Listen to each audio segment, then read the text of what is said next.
Hello friends, welcome to R M English classes.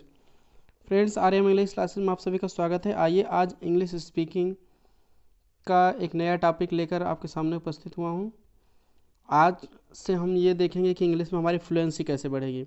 धारा प्रवाह हमको अंग्रेजी बोलना सीखना है तो आपको एक बात का हमेशा ध्यान देना पड़ेगा कि इंग्लिश में कॉन्ट्रैक्शन का यूज़ करना पड़ेगा, क्योंकि जो भी स्पीकिंग बोलते हैं तेज़ प्रवाह के साथ जो है धारा प्रवाह के साथ वो कंट्रैक्शन का यूज़ करते हैं। बिना कंट्रैक्शन का यूज़ किए हमारी स्पीड नहीं बन पाएगी। तो हम कुछ ऐसे ही आज रूल आपको बताएंगे कंट्रैक्शन क्या होता है और उसका कैसे हम प्रयोग करके स्पीड में बोलचाल में अपना स्पीड बढ़ा सकते हैं, और कितने प्रकार के होते हैं कंट्रैक्शन, कितने कैटेगरी होती है, सब चर्चा करेंगे। और वन बाय वन आपको एक एक वीडियो इस पर 2-3-4 दिन तक मिलेगी, आपका सारा फ्लुएंसी क्लियर हो जाएगी। चलिए देख लेते हैं कंट्रैक्शन क्या होता है। कंट्रैक्शन का मतलब होता है संक्षेपण। संक्षेपण मतलब क्या होता है, जिसे शॉर्ट फॉर्म में नहीं बोलते हैं उसी को हम कहते हैं कंट्रैक्शन, संक्षेपण या संकुचन जिसको कहते हो। ठीक है, तो शॉर्ट फॉर्म कोई भी चीज़ शॉर्टकट में बोलना है। तो आपको लेकिन एक बात ध्यान देना है इसको पढ़ने से पहले कि do not use contraction in formal writing.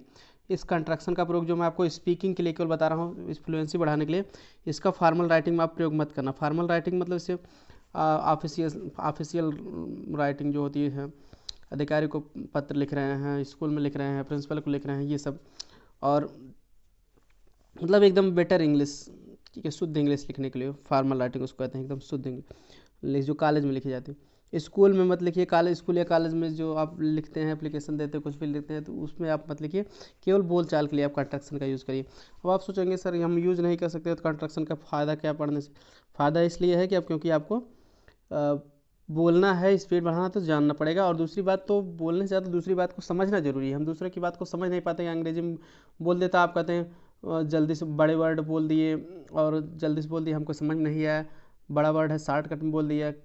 क्योंकि आप समझ नहीं पाते, तो जब इसको जानते रहोगे कैसे शॉर्ट किया जाता है, शॉर्ट में कैसे बोला जाता है, तो आप दूसरे की बात को भी समझ लेंगे। और समझना बहुत ज़रूरी है। अगर आप समझ ले जाएंगे तो बोल भी ले जाएंगे, क्योंकि सुनकर ही, जैसे हम हिंदी भाषा सुनते सुनते हमको आ गया, अंग्रेजी भी सुनते सुनते आ गया। इसलिए स्पीकर होने से पहले आपको लिसनर होना पड़ेगा एक अच्छा, और लिसनर कब तभी आप हो पाएंगे बात को समझने के लिए जब कंस्ट्रक्शन का जानकारी रहेगी, तब आप समझ पकड़ लेंगे क्या बोल रहा है। तो इसलिए इसको बहुत ज़रूरी सीखना। चलिए देखते हैं। There are 4 category of construction. Construction की 4 कैटेगरी होती है, मुख्यतः 3 ही होती है, लेकिन मिसलेनियस को लेकर 4 होंगे। तो 4 प्रकार से कंस्ट्रक्शन किया जाता है, संक्षेपण किया जाता है, पहले उसको जान लीजिए। क्राइटेरिया वर्ब प्लस नॉट, कि वर्ब के साथ अगर नॉट लगा देंगे तो भी कंस्ट्रक्शन हो जाता है, जैसे डू नॉट का डोंट हो जाता है। ठीक है, तो प्रोनाउन प्लस वर्ब भी होता है, प्रोनाउन प्लस वर्ब, जैसे आई हैव का शॉर्ट फॉर्म आई हो जाता है, आई हैड, आई वुड का आइड हो जाता है। इस तरह से वर्ब प्लस वर्ब का भी कंस्ट्रक्शन होता है। ठीक है, वर्ब प्लस वर्ब का भी कंस्ट्रक्शन होता है। दो वर्ब जैसे रहेंगे, जैसे शुड हैव का शुडब हो जाएगा, क्लियर, और वुड हैव का वुडब हो जाएगा, इस तरह से। ठीक है, होता है। मिसलेनियस होता है, मिसलेनियस में जैसे सब कुछ मिला के होता है, जैसे लेटस का लेट्स हो जाता है, क्लियर। लेट अप देखिए वर्ब है, प्रोनाउन है, तो मिला के हो जाता है। गोइंग टू को गाना पढ़ा जाता है, इस तरह से बहुत सारे वर्ड हैं। तो इतनी कैटेगरी है, 4 कैटेगरी है, हम चारों पार्ट आपको बता देंगे और आपको कोई दिक्कत नहीं होगी, आप मेरे साथ बने रहें। तो आज हम चलिए देख लेते हैं। पहला पार्ट हम देख रहे हैं कि वर्ब प्लस नॉट का कंस्ट्रक्शन हम देखेंगे, और पहले पूरा शब्द देखेंगे कौन कौन सी वर्ब का क्या कंस्ट्रक्शन फॉर्म है जो ज़्यादा प्रयोग होता है बोलने में। और उसके बाद इसका एग्जाम्पल भी हम देखेंगे, हम फार्मल भी बताएंगे, इनफॉर्मल दोनों बताएंगे, ताकि आप स्कूल में, फार्मल स्कूल के कॉलेज में यूज़ करिए, ऑफिस में, और बाकी इनफॉर्मल बोलचाल में यूज़ करिए। इसलिए बहुत वीडियो बहुत इंटरेस्टिंग होने वाला, बहुत।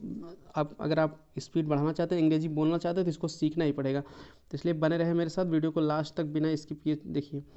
देखिए पहला है, इसमें से बहुत सारे लोग आप लोग जानते भी होंगे, लेकिन फिर भी आप देखिए, क्योंकि कुछ बारीकियाँ भी आपको जानिए, कहीं कुछ उच्चारण भी मिस्टेक हो जाती है बोलने में, तो फिर भी जान लेंगे तो आप सही रहेगा। तो जैसे डू नॉट का डोंट होता है, तो आपको पता है। डज नॉट का डजेंट होता है, इज़ नॉट का इजंट होता है। ठीक, ये सब कंस्ट्रक्शन होते हैं। लेकिन आई एम नॉट का आरंट नहीं होता है। ठीक है, तो कुछ लोग बोल देते हैं, लेकिन आई एम नॉट का शुद्ध जो है आयंट होता है, क्लियर। आई एम नॉट का आपको शॉर्ट फॉर्म होता है आयंट होता है। ठीक है, इसको एंट ऐसे पढ़ें, एंट। ठीक है, और आर नॉट का आरंट लोग बोल देते हैं, आरंट गलत है, आपको पढ़ना पड़ेगा आंट। ठीक है, ठीक है, आर नॉट का ऑन्ट पढ़ा जाएगा, ठीक है, आर साइलेंट हो जाएगा इसमें। तो जो भी आपको डिफ़िकल्ट लगे आप लिख भी सकते हैं। हैज़ नॉट का हैज़ेंट हो जाएगा, हैव नॉट का हैवेंट हो जाएगा, डिड नॉट का डिडेंट लोग पढ़ते हैं, कुछ लोग डिडेंट पढ़ते हैं, लेकिन शुद्ध इसका है डेंट, ठीक है, डी साइलेंट कर दो, फ्लुएंसी तभी बढ़ पाएगी, डेंट ही शुद्ध उच्चारण। डिड नॉट का डिडेंट, डिडेंट ना करके आप डेंट कहा करिए, कुछ लोग डिडेंट भी कहते हैं, लेकिन डेंट शुद्ध है, फ्लुएंसी बढ़ा के, जैसे he didn't go to school, वो अभी तेल नहीं गया, ठीक है, he didn't go to school, time लगेगा।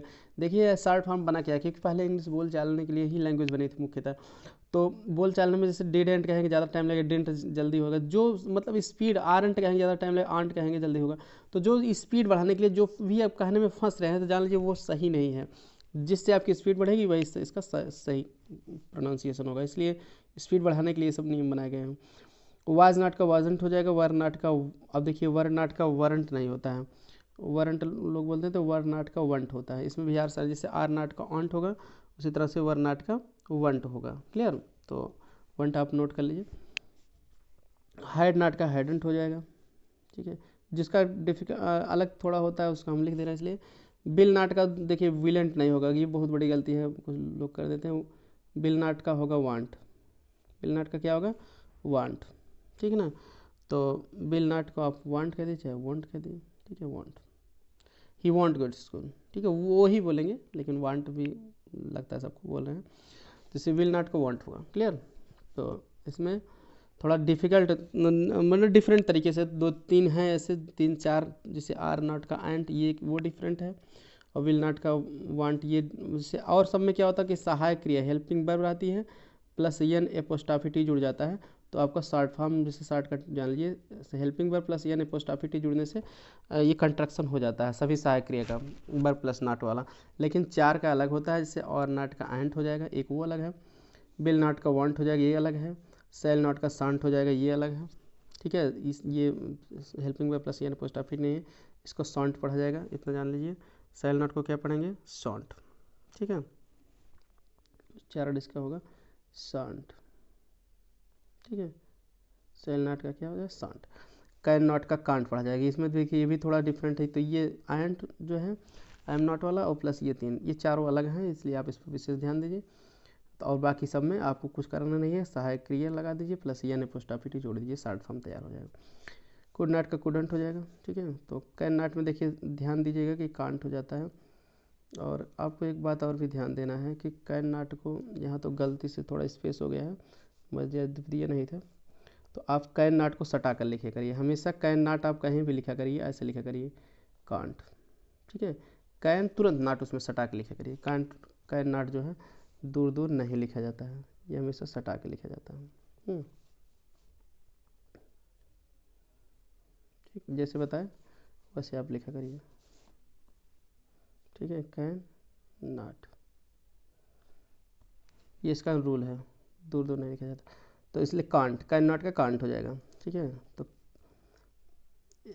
और कुड नॉट का कुडंट हो जाएगा, उड नॉट का उडंट हो जाएगा, शुड नॉट का शुडंट हो जाएगा, मे नॉट का हो जाएगा मेंट, मे नॉट का क्या हो जाएगा मेंट होगा पढ़ा जाएगा, और माइट नॉट का माइटेंट हो जाएगा, माइट नॉट का क्या हो जाएगा माइटेंट, और मस्ट नॉट पर आप ध्यान देना मस्टेंट नहीं पढ़ा जाएगा, मसंट पढ़ा जाएगा, क्या पढ़ा जाएगा मसंट, मसंट बोलेंगे आप, मस्ट नॉट का मसंट। और भी आप ध्यान दीजिए डेयर नॉट का डेरेंट नहीं, इसमें भी आर साइलेंट है, डेंट पढ़ा जाएगा, ठीक है, डेयर नॉट का क्या हो जाएगा डेंट, क्लियर, डेंट पढ़ा जाएगा आर साइलेंट हो जाएगा, तो जो आपको डिफरेंट लगे उसको लिखते जाएंगे, बोलने के डर हो। और नीड नॉट का नीडेंट पढ़ा जाएगा, तो सिंपल है। तो दोस्तों अब ये वर्ब प्लस नॉट वाला हम देख लिए, अब इसका कुछ एग्जाम्पल देख लेते हैं, फॉर्मल इनफॉर्मल दोनों तरीके से देख लेते हैं, ताकि हमको, क्योंकि स्कूल में भी हमको काम देना है और बोलचाल भी करना है। मैं बाज़ार नहीं जाता हूँ, तो फार्मली जो है I do not go to school, normal ढंग से आप I do not go to school कहेंगे, लेकिन अब कंस्ट्रक्शन का यूज़ करेंगे तो I don't go to school. अब देखिए I do not go to school से I don't go to school, ये कहने में फ्लुएंसी बढ़ गई, जल्दी हो गया। तो वे नहीं सो रहे हैं, they are not sleeping, they aren't sleeping, are not sleeping कहने में जितना टाइम है, दे आंट स्लीपिंग। अब आंट स्लीपिंग, अब आंट आप सोचेंगे आंट क्या है, आंट माने चीटी होगा कहीं या चाची होगा, ये सब सोचने लगेंगे तो आप समझ नहीं पाएंगे, इसलिए दूसरों की बात को समझना भी बहुत ज़रूरी है। इंग्लिश बोलना और समझना एक बहुत बड़ा चैलेंज है। आप कितना भी अंग्रेजी पढ़ ली हैं, लेकिन अगर आप बोल नहीं रहे हैं, समझ नहीं रहे हैं, तो आपके लिए एक चैलेंज ही है। हमेशा आप अपने आप को सेटिस्फाइड नहीं फील करेंगे। इसलिए बहुत ज़रूरी है लैंग्वेज को समझना।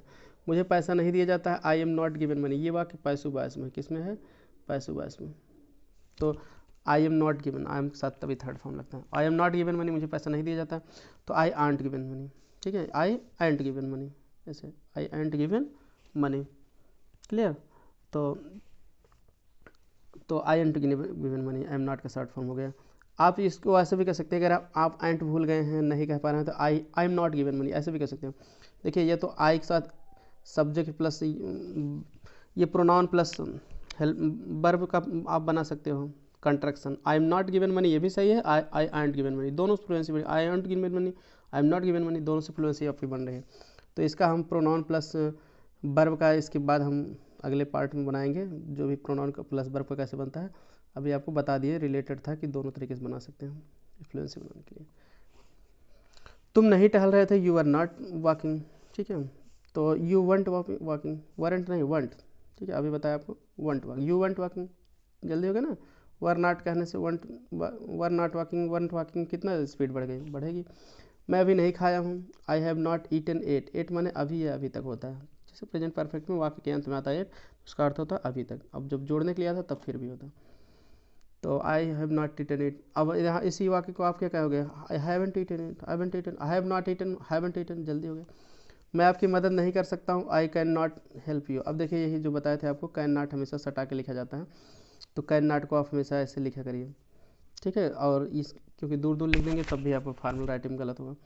इसका भी रूल है सटा के लिखने के लिए। बाकी और कोई सहायक क्रिया नॉट के साथ सटा के नहीं लिखा जाता है।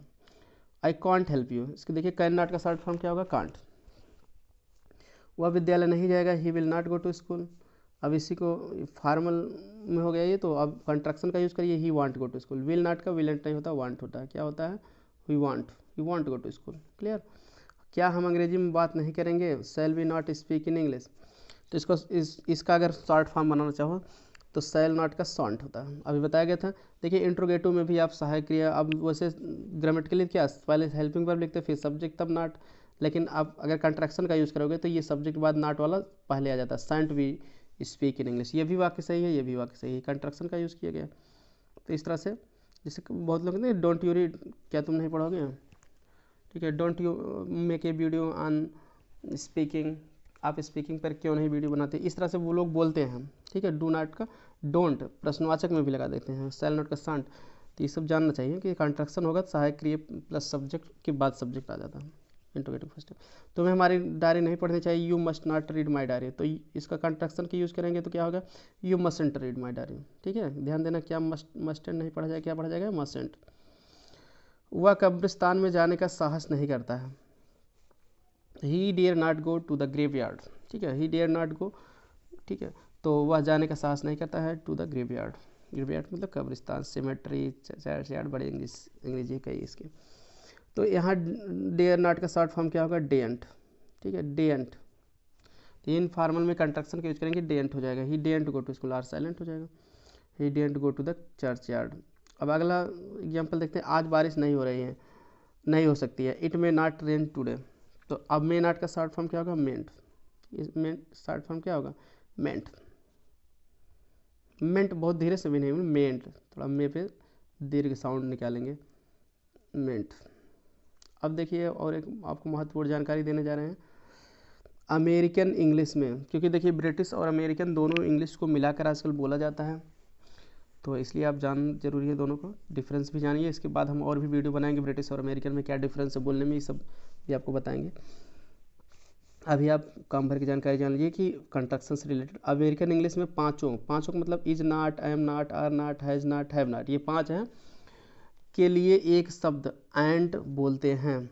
कि जो आप आई एम नॉट का एंड बताया वही जो है अमेरिकन इंग्लिश में 5 के लिए यूज करते हैं। ठीक है, तो हम देख ले रहे हैं कुछ एग्जांपल, ब्रिटिश और अमेरिकन दोनों को मिला के बोल रहे हैं कि आप अमेरिकन को की बात को समझना चाहेंगे तो आपको ये जानकारी को भी होना जरूरी है, आप भी बोल भी सकते हैं, तो इसलिए आपको जानना ज़रूरी है। चलिए देख लेते हैं।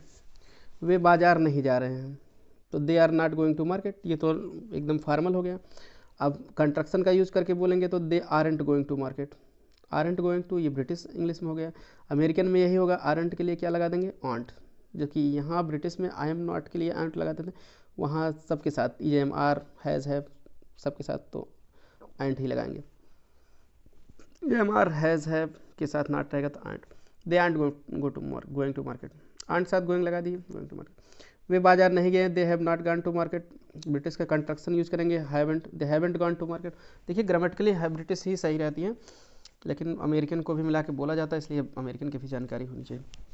दे हैवेंट गॉन टू मार्केट, तो ये भी आप बोल सकते हैं। और अमेरिकन के साथ बोलेंगे दे आइंट गॉन टू मार्केट। अब आइंट के साथ आईएनजी नहीं लगाएंगे, थर्ड फॉर्म लगा देंगे तो मान लिया जाएगा कि दे के साथ हैव नॉट का ही शॉर्ट फॉर्म ये है, इतना समझ लिया जाएगा।